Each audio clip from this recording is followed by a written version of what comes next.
tal? Buenos días, amigos y amigas internautas. Qué bueno que nos acompaña en esta edición de El Salvador Today. Estamos retomando su espacio para poder analizar lo que está ocurriendo en nuestro país, principalmente de cara a lo que se nos viene el próximo año, ¿no? Que son las elecciones presidenciales, que sin duda van a definir el rumbo del país, no solamente por los próximos 5 años, sino probablemente por muchos años más en adelante. Este día quiero darle la bienvenida a nada más y nada menos que a don Eduardo Vázquez Becker.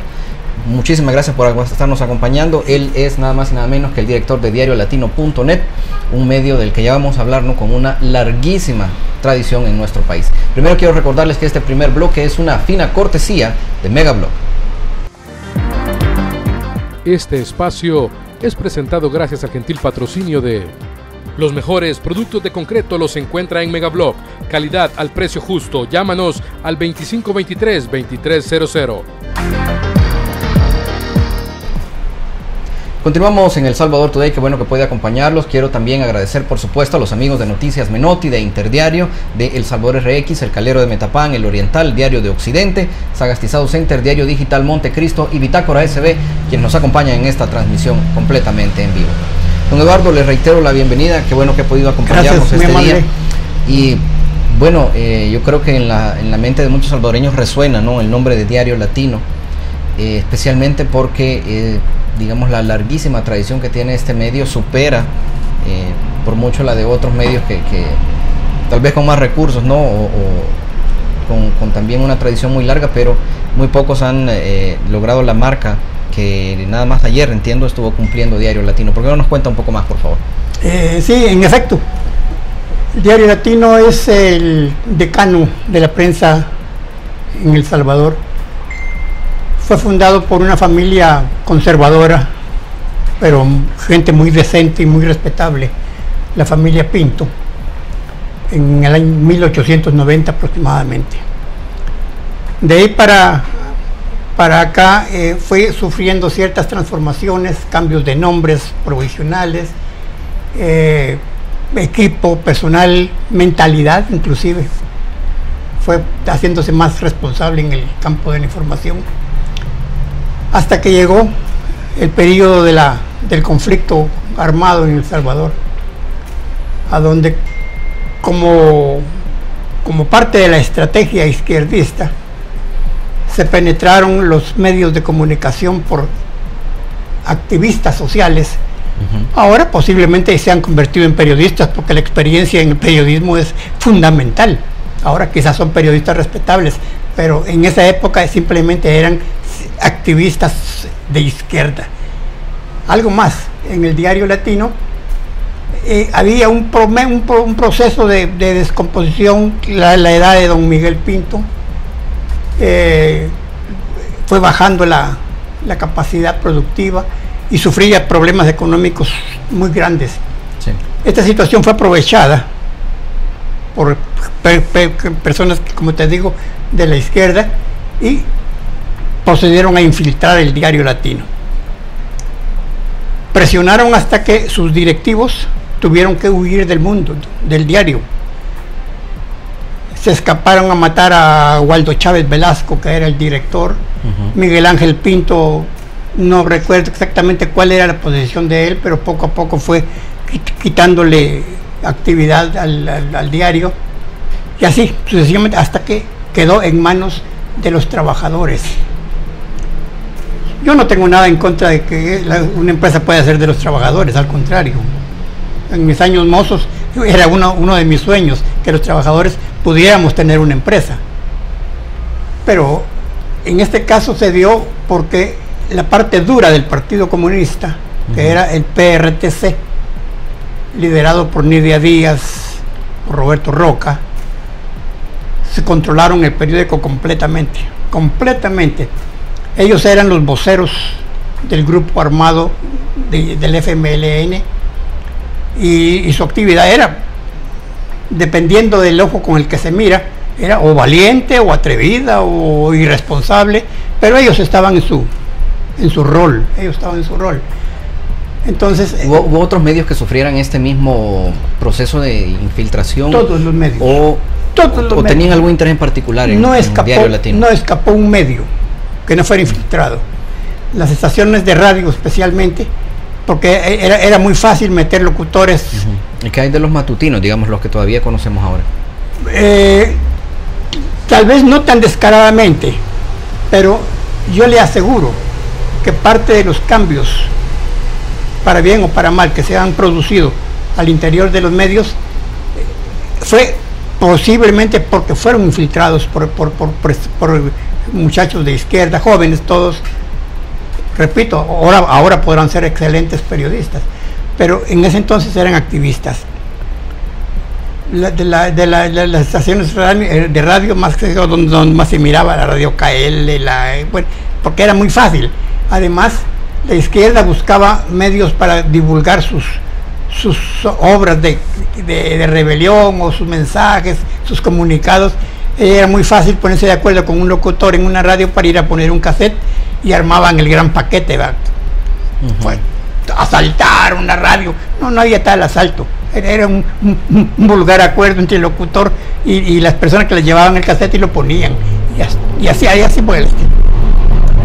De esas radios salieron, por ejemplo, el actual director de un periódico que pareciera ser igual que el de nosotros, pero no lo es. Trabajaba en una estación de radio mediocremente, ahora es respetable, lo respeto. Con Jorge Contreras, por ejemplo, se infiltró en el diario El Mundo. Del diario El Mundo infiltró el diario Latino, y esa fue la buena. A tal grado que aprovecharon las dificultades económicas de la empresa para ir posesionándose en la empresa.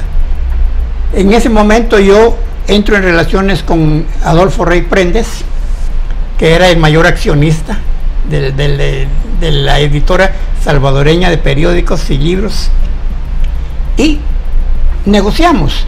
Me vendió sus acciones y yo, en la aventura de cualquier periodista, va genial, al fin tengo un periódico, va. Fui y le dije al señor Valencia, le comuniqué cordialmente. ¿A don Francisco Valencia? Sí, cordialmente le fui y le comuniqué que había yo adquirido esas acciones con la idea, romántica por cierto, de que entre todos podríamos hacer un buen periódico del diario Latino. A partir de ahí fui calificado como el instrumento de la Fuerza Armada de El Salvador, que se quería aprovechar del diario porque este era propiedad de los trabajadores y del pueblo, el discurso de la izquierda. De ahí para acá, un ataque permanente. Luego una lucha judicial, porque los antiguos directores de la empresa habían enajenado el diario Latino y lo pusieron en una circunstancia en que los bancos le cayeron, se cometieron inconstitucionalidades, tomaron por embargo todos los bienes del diario, cuando eso no lo permite la Constitución. No lo permite la Constitución. Ningún medio que sirva para difundir ideas. Pero como ya el plan embargar. estaba diseñado, el que fungía como presidente de la sociedad en ese momentito, por cierto que nunca se supo si legal o ilegalmente, él simplemente decía acepto, porque él quería que quebrara la empresa en un plan prefabricado de adquirirla cuando ya estuviese quebrada. Sabe que su narración en realidad creo que nos trae, si bien ya fue no hace algún tiempo, creo que nos trae a un tema muy actual, y es que como usted lo dice, ¿no?, quienes empezaron tal vez como activistas en un medio, hoy pues se presentan o se les conoce tal vez de algún modo como periodistas respetados, ¿no? Y eso honestamente creo yo que da para mucho debate, porque hemos visto aquí en El Salvador pues como de los medios la gente salta a la política, ¿verdad? Luego de ofrecer una carrera, si así lo decimos, no, una carrera muy imparcial, ¿no? O por lo menos muy dedicada a la profesión. Yo creo, le voy a pedir que me acompañe primero a una pausa comercial, pero tal vez podemos discutir al regresar si es compatible, ¿no?, esa militancia con el ejercicio de la labor periodística. Por favor, acompáñenme. Amigos y amigas internautas, enseguida regresamos. Esto es El Salvador Today, quédese con nosotros.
Si sabes que matas al planeta, ¿por qué seguís comprando papel?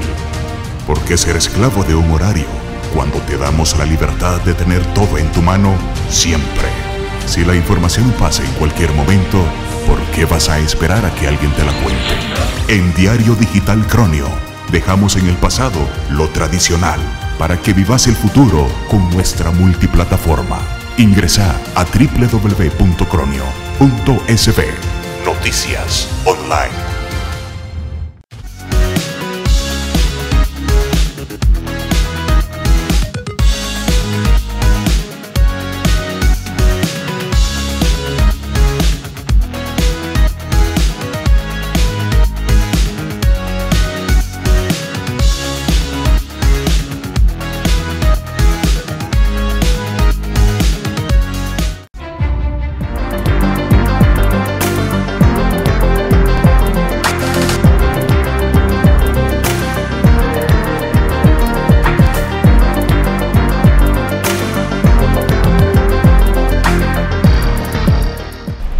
Continuamos en El Salvador Today y estamos hablando con Eduardo Vázquez Becker, quien es el director del diario latino.net. Don Eduardo, estamos sin duda en una coyuntura muy delicada también en El Salvador, ¿no? Estábamos hablando al principio de esto, de la compatibilidad, digamos, y cómo la profesión periodística tiende a ser para muchos plataforma, ¿no? Para luego dar un salto a la política, ¿no? Y eso lo hemos visto que desde, bueno, yo puedo dar, creo, claramente los ejemplos, ¿no? Desde el expresidente Tony Saca, el expresidente Funes, el actual diputado Emilio Correa, el exalcalde Medardo González y cuestiones de ese tipo. Irónicamente, estas personas son las que después llegan a tener mucho poder, ¿no? Y no han ejercido, digamos, la función pública antes, sino el periodismo desde una plataforma privada. Eso tiene un costo, ¿no? Pero es también difícil saber quién paga ese costo. ¿Usted quién cree que paga el costo de esa transición que hacen ellos? Porque, se lo digo, sí, yo pienso que hay un costo para la profesión en sí. Realmente me ponen en un brete, porque daría pauta para analizar el que utiliza los medios de comunicación como plataforma para obtener objetivos políticos. Eso es totalmente reprochable. Totalmente reprochable. Cuando eso es consecuencia de un propósito. No digo lo mismo de aquellas situaciones en las que, por consecuencia misma de la calidad periodística, de los valores, de la capacidad de poder divulgar, de ideologizar, un periodista puede trascender a la política. En ese es un caso completamente aceptable. Es decir, lo no aceptable es cuando los medios de comunicación son utilizados con un objetivo estrictamente político, para alcanzar posiciones de poder político, sea cual sea la ideología. Eso es totalmente reprochable.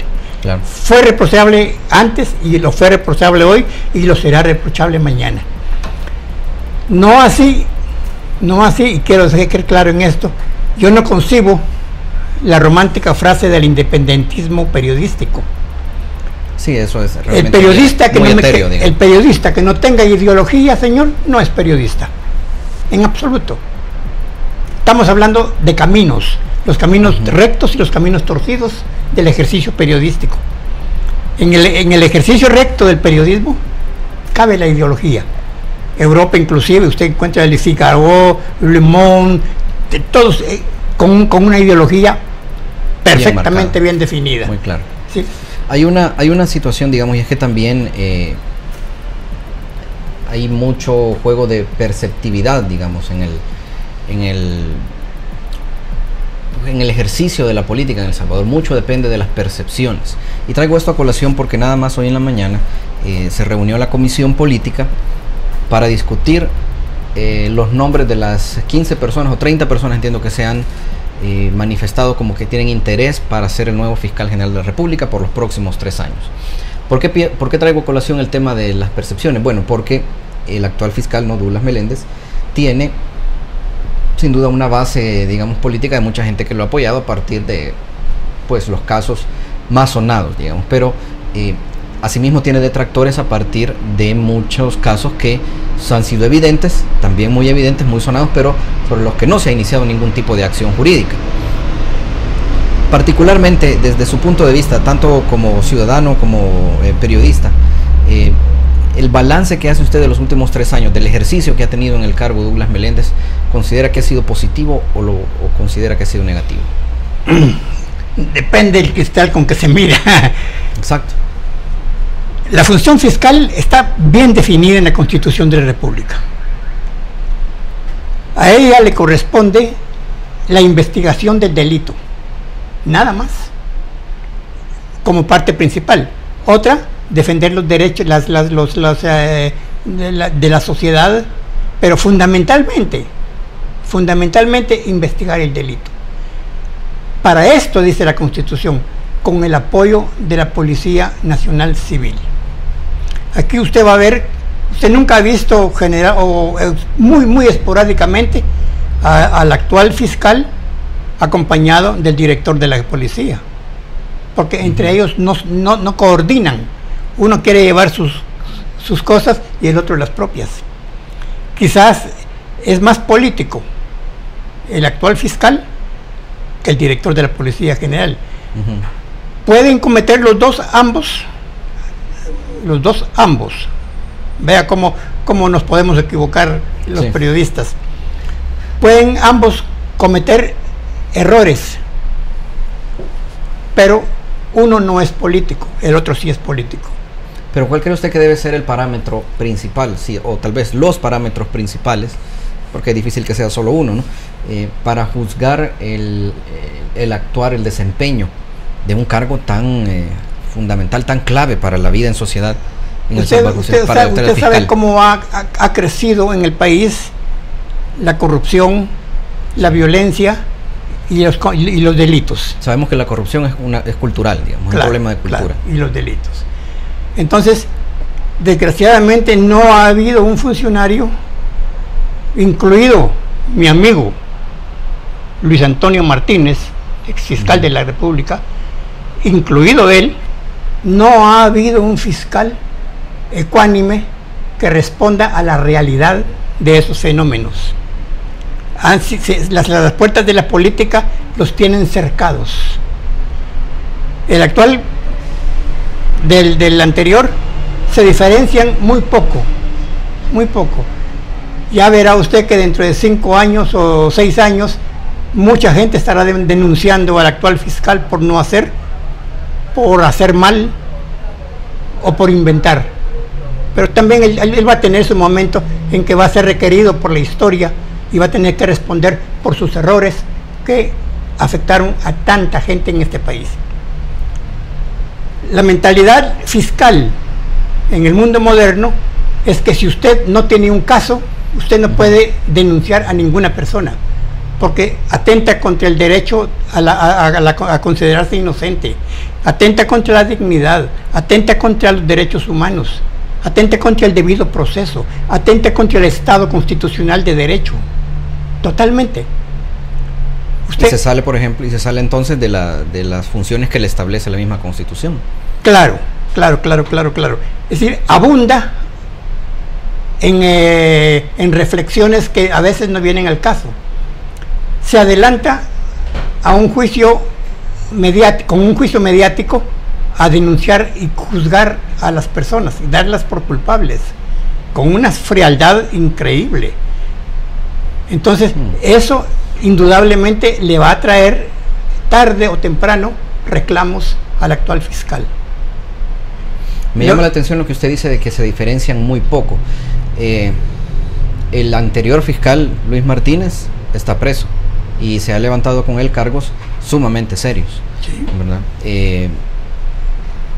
¿Está usted en este momento denunciando ese mismo nivel de corrupción, digamos, entonces, del actual fiscal? Quizá no el mismo nivel, porque el fiscal todavía está en el ejercicio de su cargo, pero evidentemente cuando él salga de ser fiscal, habrá gente que le va a reclamar lo que hizo o lo que no hizo, como se lo decía yo. A Luis Martínez lo tienen desde hace más de 2 años en la cárcel. Sí. La cárcel en El Salvador es el peor castigo que le pueden aplicar a una persona, máxime si es inocente. Y si en 2 años y pico no le han demostrado un tan solo delito, no lo han condenado por un tan solo delito, lejos de eso, en una coyuntura en la que parecía que él ya iba a salir libre, surge otro caso patético llamado la corruptela, donde involucran a micos y a pericos con, sí, una gran cantidad de gente, con aseveraciones inverosímiles. La honorable señora jueza que conoció en la primera audiencia lo calificó de incongruente. Con esto se detuvo cualquier posibilidad de que saliera libre el señor fiscal, el exfiscal Luis Antonio Martínez. Es decir, lógico, esto parece trampa. Yo creo que sí lo es, sí lo fue, sí lo fue. Percepciones como esta, cuando el caso del señor este que le dicen Toño, un sacerdote, Toño, Padre Toño, o el padre Toño, le descubren a él responsabilidad directa introduciendo material prohibido a los centros penales. Se arma el revoluto para evitar un conflicto entre el Estado y la Iglesia, porque me lo confió personalmente y que le agradezco su confianza. El fiscal decide a título con cierta ¿cómo le dijera?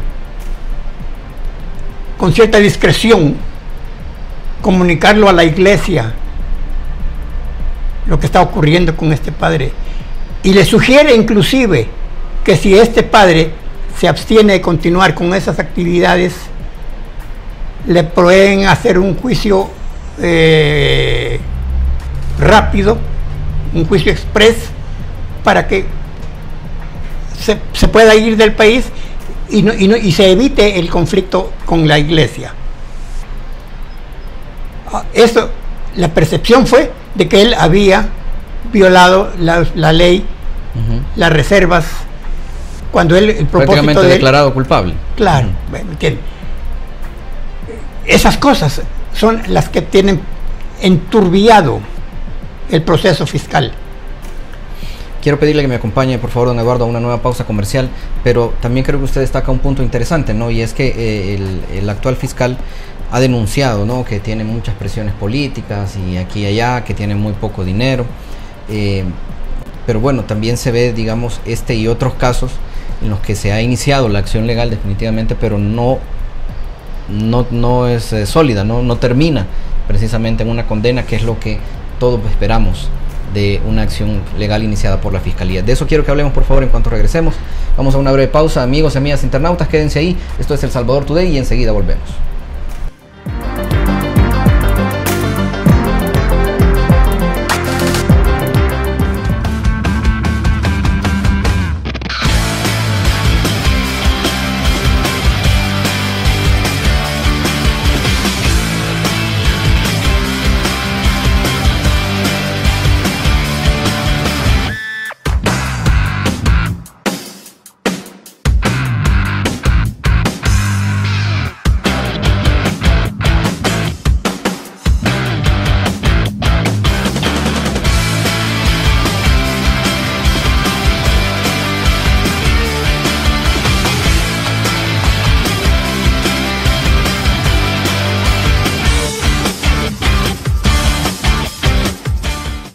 Si sabes que matas al planeta, ¿por qué seguís comprando papel? ¿Por qué ser esclavo de un horario cuando te damos la libertad de tener todo en tu mano siempre? Si la información pasa en cualquier momento, ¿por qué vas a esperar a que alguien te la cuente?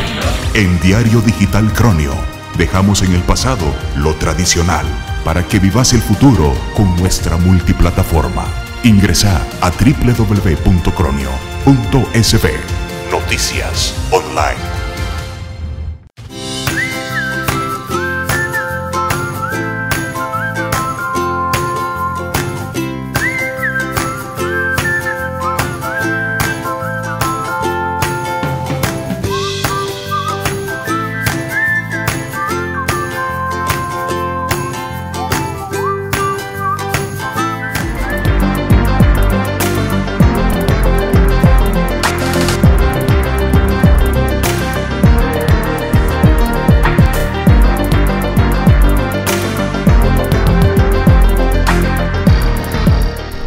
Continuamos en El Salvador Today, son las 12:01 exactamente. Continuamos hablando con Eduardo Vázquez Becker, director de diariolatino.net.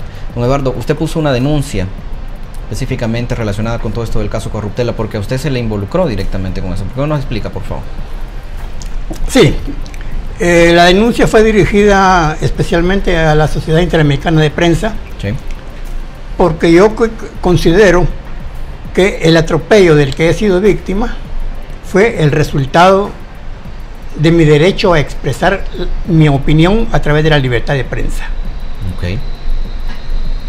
Con bastante frecuencia yo he escrito en mis editoriales que el señor fiscal no debe hacer oídos sordos a las denuncias públicas que se hacen sobre averiguar malos procedimientos en la fiscalía. Eso es, quizás él no lo ha dimensionado en su verdadero contexto, pero si él tuviese, y que me perdone por esta expresión, si él tuviese 5 centavos de inteligencia, él me haría caso con ciertas recomendaciones que van implícitas en mis editoriales, para asegurar que él no va a ser víctima en el futuro como lo han sido sus antecesores. La universidad no tiene ninguna cátedra en las ramas de derecho que sean derecho fiscal, derecho de fiscal de la República. No. La facultad de derecho lo saca usted como abogado con posibilidades de ser un buen abogado, pero al irse a la Fiscalía General de la República, usted deja de ser un buen abogado y no siempre alcanza la categoría de buen fiscal.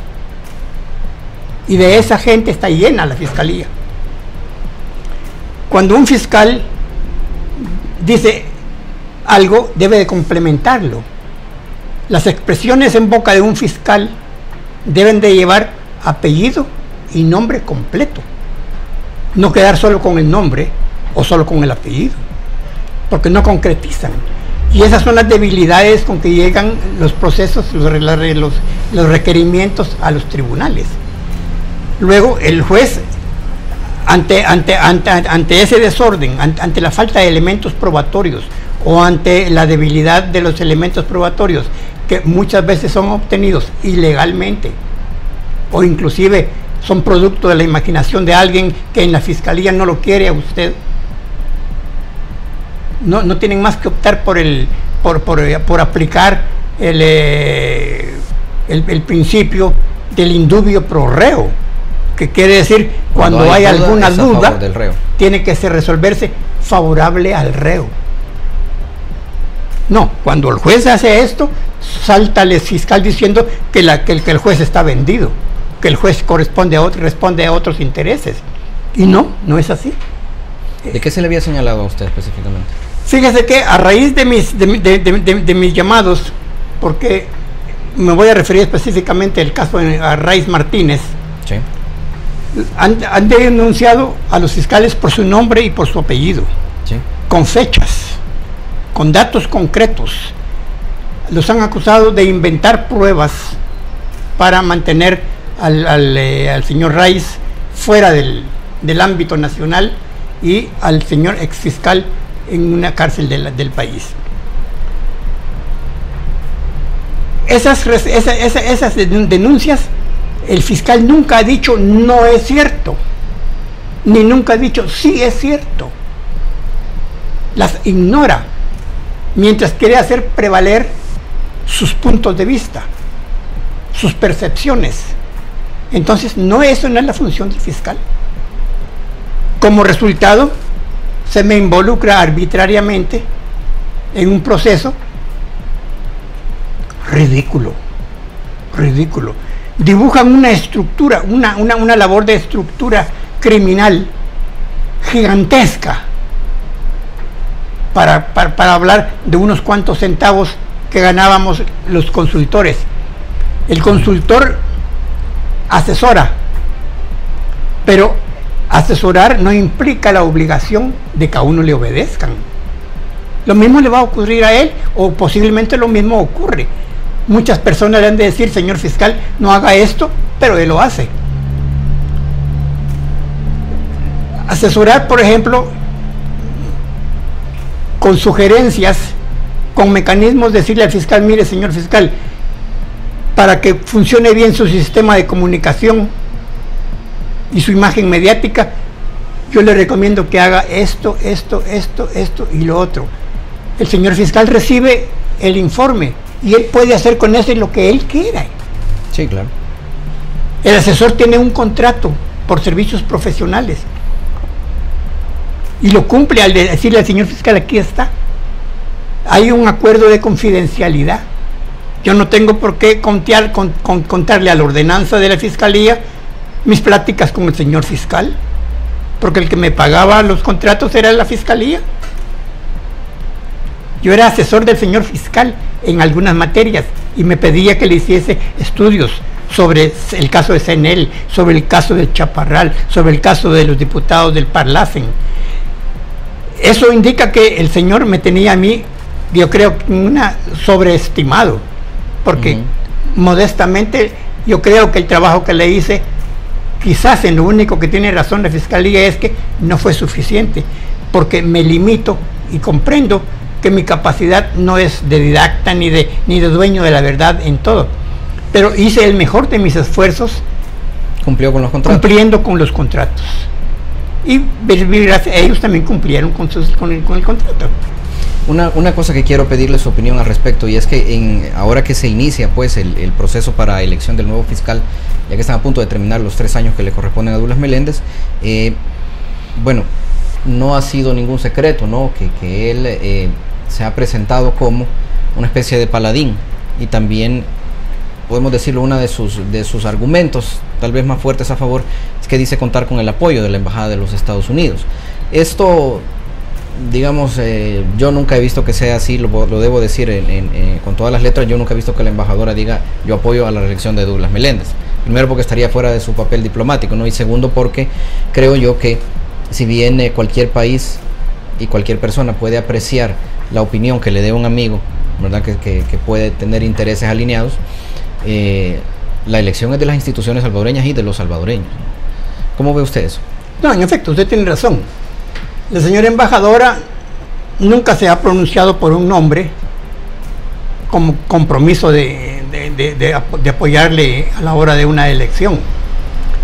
Pero también no hay que pasar por alto que la señora embajadora en su discurso deja ver que no siempre la información que recibe es la adecuada, porque se dispara a veces con cosas que no debiera. Esto no tiene que ver con la fiscalía en absoluto. Es la clase de embajadora que hemos tenido, que se ha dedicado a hacer presencia social, ha tratado de armonizar a la sociedad salvadoreña, ha tratado de buscar mecanismos para que la violencia y el deterioro de la sociedad se reduzca. Correctamente lo apoyamos, pero como usted dice, ella no apoya a hombres ni nombres, ella apoya instituciones. Pero si eso favorece al fiscal actual, seguro que va a utilizarlo, porque usted lo vio cuando llegó a la asamblea hoy. Lo que en otros días tarda 5 segundos en caminar, hoy se tardó 25 segundos para no perderse en la pantalla ni en las fotos. ¿Me entiende? ¿Usted ha escrito ya algún editorial sobre este tema, sobre la reelección de posible reelección de Douglas Meléndez? Sí. ¿Y qué destaca usted en sus editoriales? Yo destaco que el camino el camino que va a enfrentar Douglas va a ser muy delicado. Está lleno de piedras. Está lleno de piedras, es un camino empedrado. Y sus colaboradores no han sido lo suficientemente leales con él como para limpiarle el camino. Al contrario, se lo llenan de más basura y de más basura que forzosamente van a tener que analizar los diputados entre 33 aspirantes. Me llama la atención lo que dice de sus asesores, de sus colaboradores, o sea que el fiscal estaría de algún modo que enfrentando o no habría podido, digamos, ejercer o llevar a cabo esa limpieza que él dijo que iba a hacer de la fiscalía. Mire, también, porque si está teniendo que trabajar en contra de su propia gente, de quienes tiene a la par, mire, el señor fiscal, ese es tal vez el primer obstáculo que tiene que salvar. El señor fiscal no es un superhombre, aunque lo diga Norman Quijano. No, él no es un superhombre. La fiscalía es una institución tan delicada y tan importante en el país que manejarla a un hombre solo a su arbitrio es por demás difícil. Luego él requiere de personal leal, con principios, honestos. Cuando él accedió al cargo, dijo que iba a haber un sacudón tremendo. Sacudió, pero no cayó ninguna fruta. Al contrario, distribuyó a todo el mundo por todo el país, y luego estos se han ido volviendo a recomponer y han caído otra vez en el sitio donde estaban originalmente. Pero esto ha sido efecto de que, digamos, al fiscal le ha faltado, digamos, la habilidad política,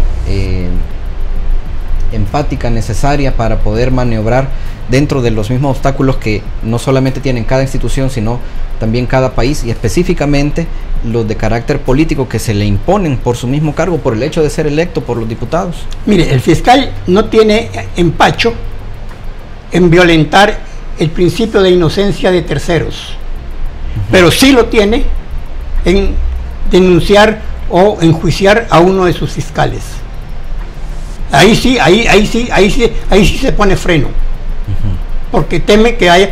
Yo creo que no es. Él percibe de que en la fiscalía hay movimientos internos que podrían dificultarle primero la reelección, y si es reelecto, también dificultarle el ejercicio de su próximo periodo. No se habla de sindicatos, no se habla de organizaciones, pero le aseguro que él percibe de que hay movimientos internos, y entonces él no quiere tocar a nadie. ¿Qué le cuesta a él agarrar a una persona? El primer nombre que se me ocurre que han utilizado para denunciarlo. Una fiscal le asegura al magistrado de Cámara, Carlos Sánchez, que tenía autorización judicial para hacer para realizar una intervención telefónica. Sí. Luego, la superior de este fiscal le dice al juez, previo reclamo de la parte afectada, le dice: señor juez, perdónenos, nos equivocamos, no había resolución, no había autorización judicial. Por esa equivocación está Luis Martínez en la cárcel. Por esa equivocación está Raiz fuera del país, mientras otras personas aparentemente vinculadas con el crimen internacional pretenden despojarlo de sus bienes empresariales. A mí no me importa que se lo quiten todo a Raiz, pero que se lo quiten apegados al derecho, que sean un juicio justo.